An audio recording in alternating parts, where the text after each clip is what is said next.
Olá, meus irmãos e minhas irmãs do Lançai as Redes. Hoje é dia de liturgia da palavra. Eu vou jogar minhas redes onde o Senhor me mandar. Olá, meus irmãos e minhas irmãs, é com imensa alegria estarmos aqui mais uma vez para falarmos da liturgia da palavra do próximo domingo. O próximo domingo é o 22º domingo do tempo comum. E nós vamos falar sobre um assunto muito delicado, que é a lei e a vivência da lei na Santa Igreja. Como é que isso deve acontecer na vida dos convertidos? Como é que isso precisa acontecer na vida de cada um de nós? E como é que a vivência da lei nos leva à caridade? Antes de iniciarmos a leitura da palavra, daquilo que a Igreja selecionou para nós nas leituras das Sagradas Escrituras, eu vou ler uma frase de Santo Tomás de Aquino que também vai dar a tônica, a direção dessa liturgia do próximo domingo. Então, a frase é a seguinte: há pessoas que desejam saber só por saber, e isso é curiosidade. Outras para alcançarem a fama, e isso é vaidade. Outras para enriquecerem com a sua ciência, e isso é um negócio torpe. Outras para serem edificadas, e isso é prudência. Outras para edificarem os outros, e isso é caridade. Essa é uma frase de Santo Tomás de Aquino que pode muito bem dar a tônica dessa liturgia do próximo domingo.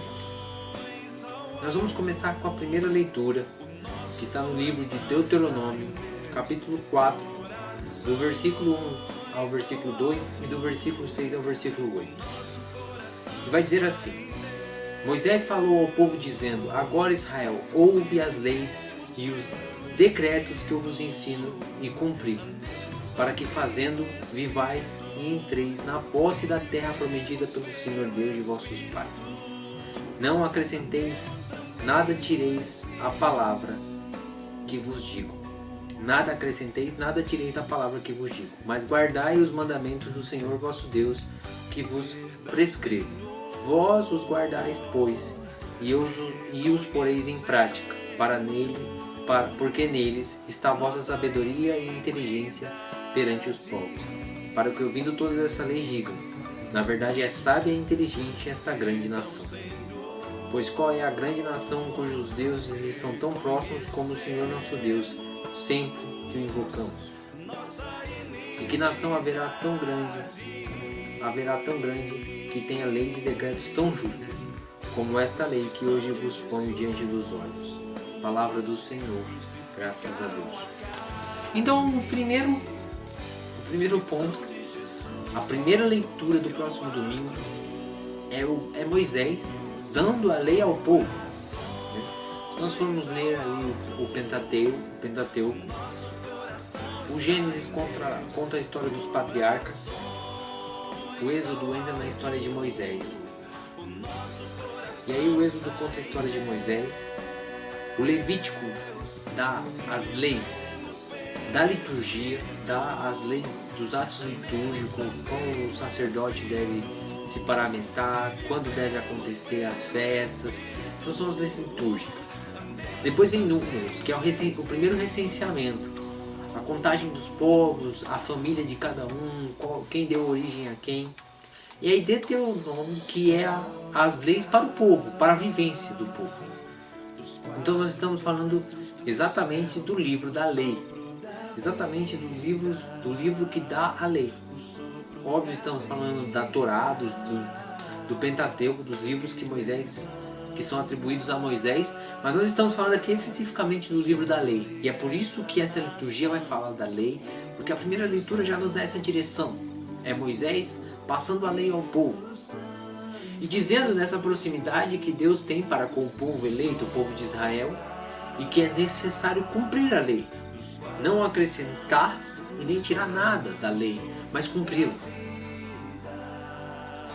É importante lembrar aqui que quando essas passagens do Antigo Testamento, principalmente essas passagens de Moisés, trata da terra prometida, hoje para nós, né, por uma alegoria, nós conseguimos entender que a terra prometida é o que? É o paraíso prometido a nós, é o céu prometido a nós.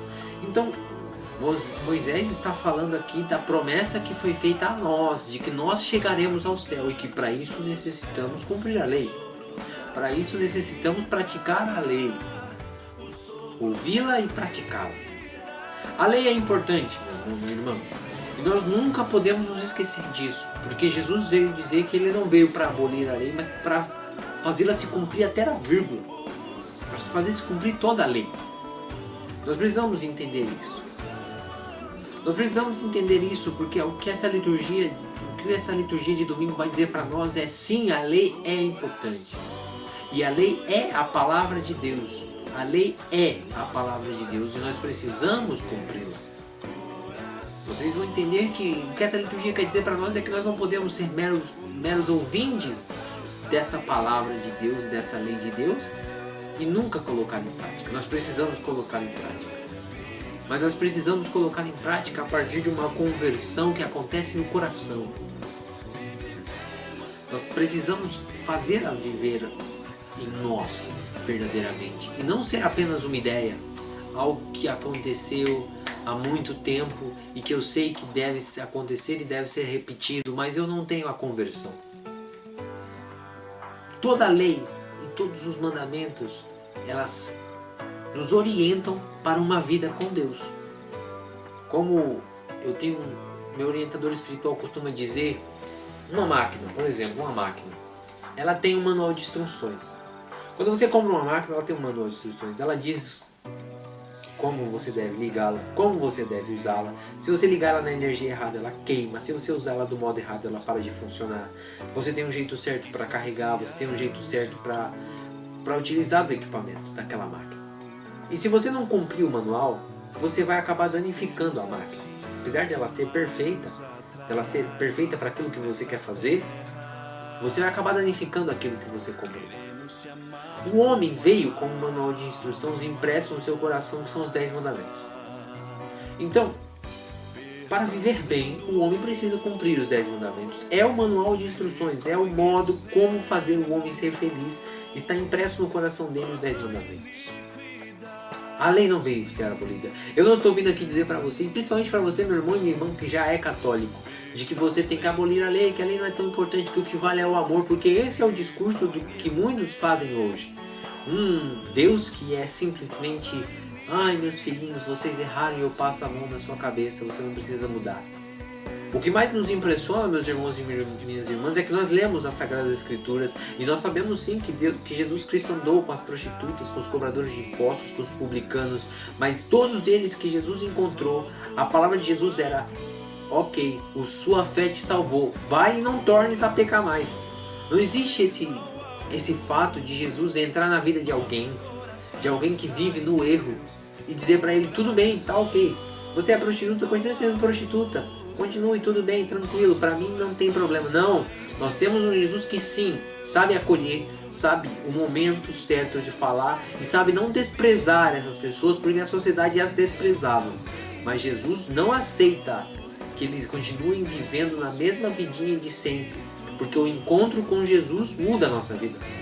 E é exatamente deste encontro com Jesus que nós precisamos falar. Porque nós não somos a religião de um livro. Nós não vivemos em função da Bíblia. Apesar da Bíblia dar a tonalidade da nossa fé, muita coisa, ou todas as coisas que depois se tornaram doutrinas, têm base nas Sagradas Escrituras, apesar de ela ser o grande direcionamento, ser palavra de Deus, a nossa fé se baseia numa pessoa. A revelação é nosso Senhor Jesus Cristo. A revelação não é um livro. A revelação não é uma doutrina. A revelação é uma pessoa. E eu preciso passar por um encontro com essa pessoa para que a lei faça sentido. Para que a lei seja colocada em prática verdadeiramente, eu preciso ter um encontro com uma pessoa viva, nosso Senhor Jesus Cristo. Como nos vai dizer Paulo VI, o Papa Paulo VI, nós precisamos ter este encontro com os olhos abertos e o coração palpitante com uma pessoa, nosso Senhor Jesus Cristo. É nosso Senhor Jesus Cristo que vai dar sentido. Mas se você, meu irmão, e você, minha irmã, espera essa entrada na vida eterna, na promessa realizada, na promessa que foi feita a nós de que um dia nós poderemos entrar na terra prometida e habitar onde Deus habita e adorar Deus o vendo face a face, nós precisamos cumprir a lei. A lei não pode ser abolida. A lei não pode ser abolida, ela precisa ser cumprida. Precisa ser cumprida.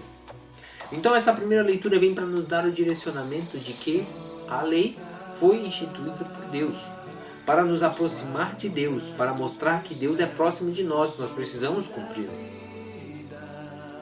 Mas agora nós precisamos ir para o Evangelho desse dia, para que nós entendamos por que eu li aquela frase no começo, por que a caridade. Jesus vai aplicar a caridade aqui de uma forma bem dura, mas vai aplicar a caridade e vai mostrar que a lei tem que ser cumprida a partir de uma conversão. A lei tem que ser cumprida de dentro para fora e não de fora para dentro, porque ele vai dizer que aquilo que contamina o homem é aquilo que vem do coração. Ouçamos bem. Naquele tempo, os fariseus, alguns mestres da lei, vieram de Jerusalém e se reuniram em torno de Jesus. Eles viam que alguns de seus discípulos comiam o pão com as mãos impuras, isto é, sem as terem lavado.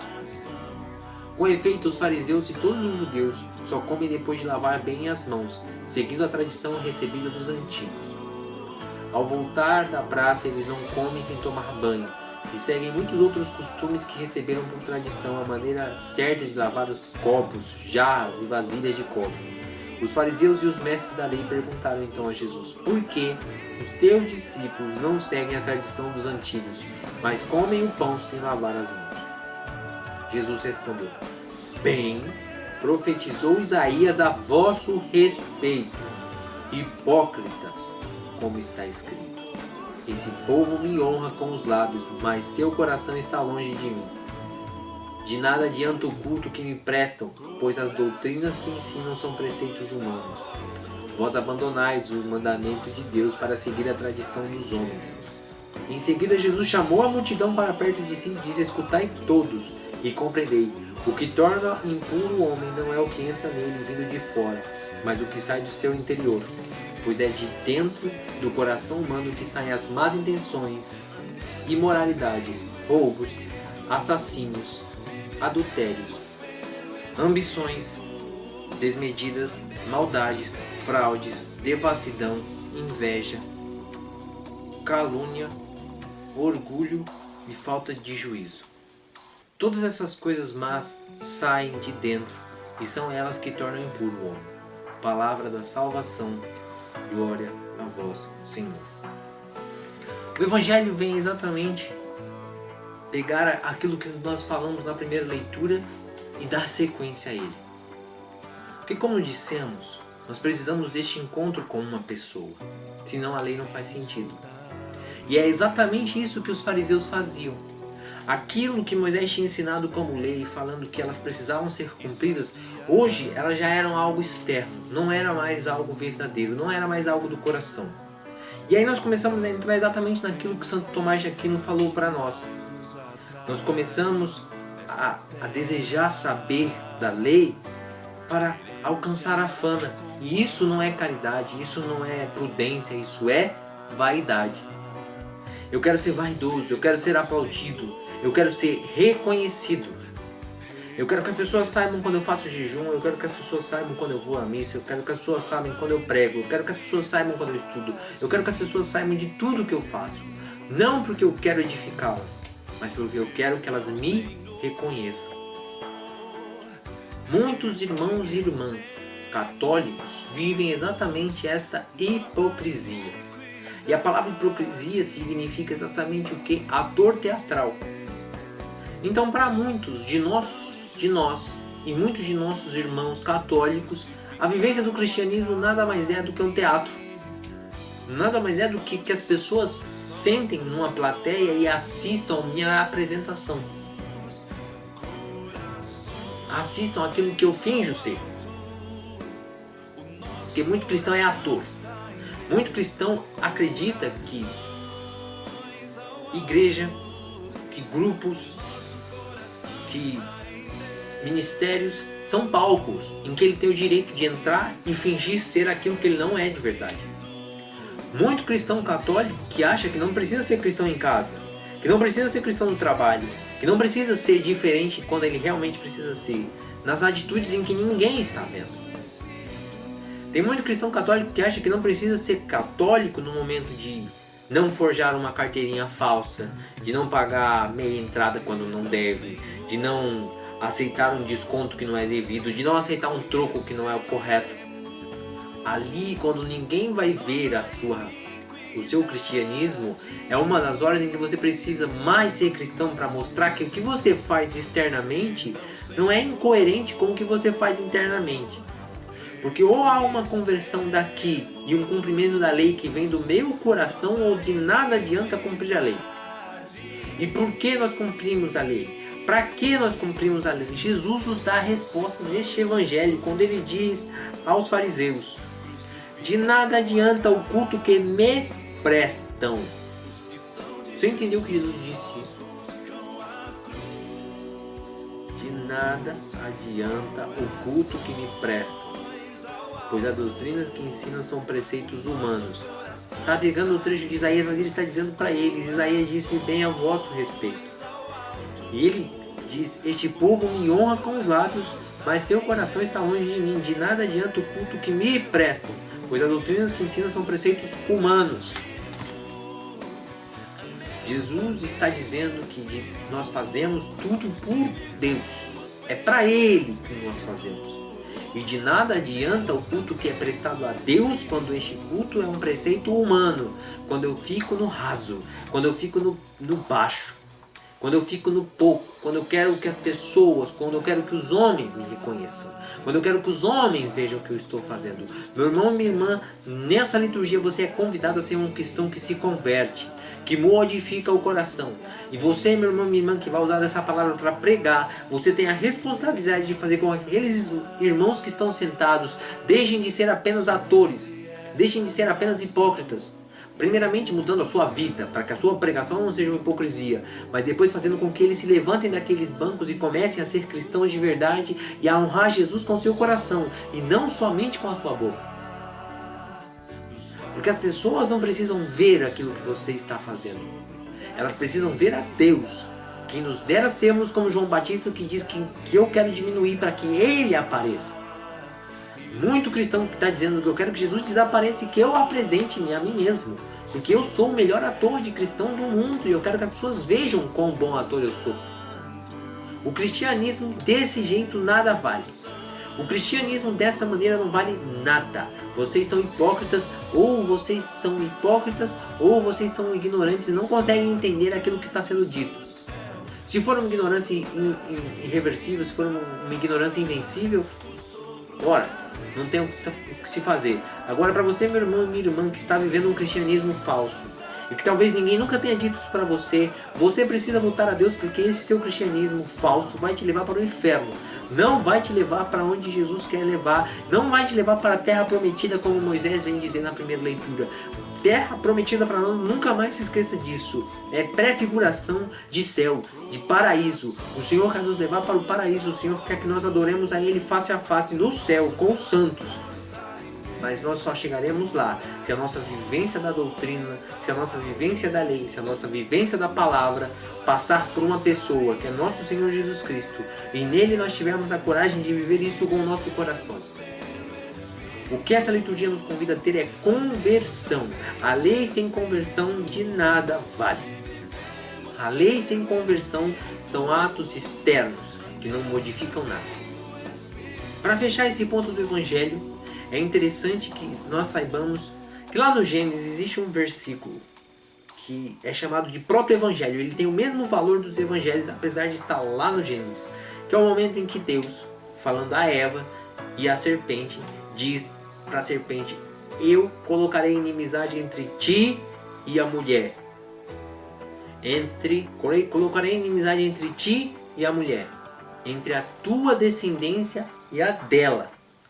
Você a ferirá o calcanhar, mas ela te esmagará a cabeça. É importante frisar isso porque o Senhor coloca aqui 12 coisas más que brotam do coração. Coisas ruins que brotam do coração. Nós pegarmos aqui o trecho do Evangelho, essas são as más intenções. Imoralidades, roubos, assassínios, adultérios, ambições desmedidas, maldades, fraudes, devassidão, inveja, calúnia, orgulho e falta de juízo. Isso está escrito na palavra, são 12 coisas ruins que Jesus diz que saem do nosso coração. Exatamente o mesmo número de apóstolos que o Senhor escolhe para levar as boas coisas do coração às outras pessoas, que é o cristianismo, que é aquilo que brota do encontro com o nosso Senhor.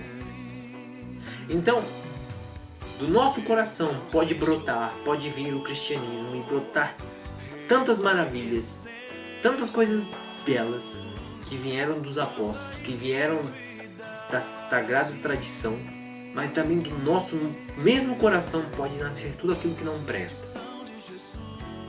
Eu colocarei inimizade entre ti e a mulher, entre a tua descendência e a dela. Nós precisamos sim desse julgamento. Nós precisamos sim entender que tal coisa é boa e que tal coisa é ruim. Esse julgamento não é errado, eu preciso fazê-lo. Porque quem colocou inimizade entre o que é bom e o que é ruim foi Deus. Foi Deus que determinou que existem coisas ruins, que existem atitudes ruins, que existem coisas ruins, e existem coisas boas, existem atitudes boas, existem pessoas ótimas e boas que praticam as coisas boas, as coisas do bem, que é óbvio, o sumo bem. O bem maior é nosso Senhor, o bem maior é Deus. E nós precisamos tomar esse cuidado, porque é muito próximo a vivência daquilo que é bom, da vivência daquilo que já se deixou de ser bom e começou a ser mal. E foi exatamente isso que os fariseus não perceberam, quando aquela lei já tinha deixado de ser algo bom para eles, que aproximavam-os de Deus, e começaram a desviá-los de Deus. Nós precisamos voltar a este caminho, ao caminho que nos leva a Deus.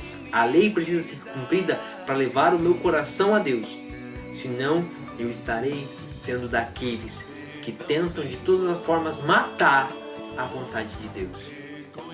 Eu serei daqueles que tentam de alguma forma matar a vontade do Senhor. E para nós encerrarmos a liturgia de hoje, nós vamos ler exatamente a segunda leitura que vai fechar esta liturgia, quando ele diz, quando São Tiago diz que está na leitura, a leitura está na carta de São Tiago, capítulo 1, versículo 17 ao 18, o versículo 21 ao 22 e o 27. Ele vai dizer assim: irmãos, bem amados, todo dom precioso e toda dádiva perfeita vem do alto, descem do Pai das luzes, no qual não há mudança nem sombra de variação. De livre vontade ele nos gerou pela palavra da verdade, a fim de sermos como que as primícias de suas criaturas. Recebei com humildade a palavra que em vós foi implantada e que é capaz de salvar as vossas almas. Todavia, sede praticantes da palavra e não meros ouvintes, enganando-vos a vós mesmos. Com efeito, a religião pura e sem mancha diante de Deus Pai é esta: assistir os órfãos e as viúvas em suas tribulações e não se deixar contaminar pelo mundo. Palavra do Senhor, graças a Deus. O que São Tiago vem dizer aqui nessa carta é exatamente fechando o que essa liturgia diz. Nós não podemos ser meros ouvintes da palavra, nós precisamos ser praticantes da palavra. Porque Deus não muda. Deus é imutável. Deus continua com as suas palavras, com as suas promessas. A promessa feita lá nos patriarcas continua real, verdadeira. E Ele nos colocou na primeira leitura que nós alcançaríamos a terra prometida, o paraíso, se cumprirmos bem a lei. E Jesus vem dizer que o cumprimento bem da lei vem do coração e não do externo, porque o externo não nos leva a nada. E São Tiago vem dizer, é exatamente isso, eu preciso continuar cumprindo a lei com o meu coração, um coração convertido, um coração que ama realmente nosso Senhor Jesus Cristo, porque Deus, que é imutável, vai cumprir a sua promessa. Se nós conseguirmos viver as promessas, trazendo isso do nosso coração, vivendo o cristianismo como ele realmente deve ser vivido, as promessas do Senhor vão se realizar na nossa vida, porque não há como Deus voltar atrás das suas promessas. Não há como Deus voltar atrás, e isso é caridade. Isso é caridade. Jesus praticou a caridade quando deu sermões duros como este nos fariseus? Sim, porque queria salvá-los. Porque queria que eles entendessem como era viver para Deus. Jesus, sim, tem uma forma de tratar aqueles que já eram igreja, aqueles que já queriam levar a palavra de Deus, aqueles que eram responsáveis por ensinar o povo. E Jesus também sabia agir com aqueles que ainda estavam entrando, voltando para Deus. Assim também somos nós, mas muitos dos senhores e das senhoras que estão me assistindo já estão na igreja há muito tempo e querem ouvir uma pregação como se fossem de fora, como se fossem as prostitutas, como se fossem os publicanos, como se fossem os cobradores de impostos. Mas no momento de ser reconhecido, quer viver como fariseu, quer que as pessoas olhem para você e vejam o que você faz de bonito, de bom e de belo. Não é isso, meu irmão e minha irmã. O reconhecimento está no céu. O reconhecimento é a vida eterna, é a entrada na terra prometida. Esse é o reconhecimento que nós queremos. Que a nós esteja reservada a coroa da justiça. Que nós possamos dizer que nós combatemos o bom combate, que nós vencemos a corrida, que nós guardamos a fé. Esse é o nosso objetivo. Esse é o objetivo de nós guardarmos a lei de Deus. Senão não adianta. Senão não há sentido. Para nós finalizarmos, eu vou ler mais uma vez a frase que tocou-me para a nossa liturgia de hoje. Uma frase de Santo Tomás de Aquino, que vai dizer: há pessoas que desejam saber só por saber, e isso é curiosidade. Outras para alcançarem fama, e isso é vaidade. Outras para enriquecerem com a sua ciência, e isso é um negócio torpe. Outras para serem edificadas, e isso é prudência. Outras para edificarem os outros, e isso é caridade. Que Santo Tomás de Aquino, com essa frase, realmente interceda por nós para que nós entendamos qual é a forma de chegar a Deus. Como oração, o nosso salmo responsorial, que diz: Senhor, quem morará em vossa casa e no vosso monte santo habitará? Ouça bem quem é que vai. É aquele que caminha sem pecado e pratica a justiça fielmente, que pensa a verdade no seu íntimo e não solta em calúnia a sua língua, quem em nada prejudica o seu irmão, quem nem cobre de insulto o seu vizinho, quem não dá valor algum ao homem ímpio, mas honra os que respeitam o Senhor. Não empresta o seu dinheiro com usura, nem se deixa subornar o inocente. Jamais vacilará quem vive assim. Jamais vacilará quem vive assim, porque quem vive assim cumpre a lei de Deus com o coração, não com o externo, não com palavras, não com o que está fora, mas com o que está dentro. Que nós peçamos à Virgem Maria Santíssima a graça de cumprirmos a vontade de Deus, de cumprirmos a vontade do Senhor com caridade todos os dias, sem querer reconhecimento, porque isso é vaidade, sem querer fama, sem querer simplesmente ser um curioso que quer saber de tudo, mas não quer que isso mude a nossa vida. Que nós saibamos viver a lei e entender a lei, saber da lei, da palavra, da doutrina, para que isso nos edifique e para que nós edifiquemos os outros, porque isso é prudência e isso é caridade. Que o Senhor nos leve a essa caridade, que o Senhor nos leve a viver uma conversão que modifica o nosso coração e assim modifica o que é externo, e não o contrário. Não algo que mude as minhas atitudes externas, mas não muda o meu coração. Que nós possamos viver bem a nossa fé e entregar a Deus tudo aquilo que está na nossa vida, para que nosso coração seja modificado. E para nós encerrarmos, tem uma música que eu ouvi faz muito tempo, mas que eu vou contar só um trecho que significa muito nessa liturgia. Ela diz assim: eu não quero só dizer amém, preciso mostrar com a vida que eu creio. Eu não quero só dizer muito obrigado, mas que minha vida seja um grande louvor. Deus é um pai pra mim, quero ser bom por Ele. Deus é um pai pra mim, quero ser um bom filho por Ele. Deus é Deus, eu devo ser o adorador. Deus é Deus, eu devo ser o adorador. Que nós possamos, a partir de hoje, não só dizer amém, mas mostrar com a nossa vida que nós cremos. Que Deus seja louvado em toda a terra, para todo sempre, pela sua vida, pela sua forma de viver, pelo seu testemunho. Que nós não vivamos a fé simplesmente por palavras, mas que a vivamos com o coração. Cristãos autênticos, não atores, não hipócritas, cristãos de verdade, que vão, através do Espírito Santo, renovar a face da terra. Em nome do Pai, do Filho e do Espírito Santo. Amém. Espero que você tenha gostado, meu irmão. Espero que você continue nos acompanhando. Curte aí a página, curte o vídeo aqui no Facebook, no YouTube e divulga para que mais pessoas entendam o que essa liturgia nos traz. Nós não queremos mais viver na hipocrisia, mas viver um cristianismo autêntico.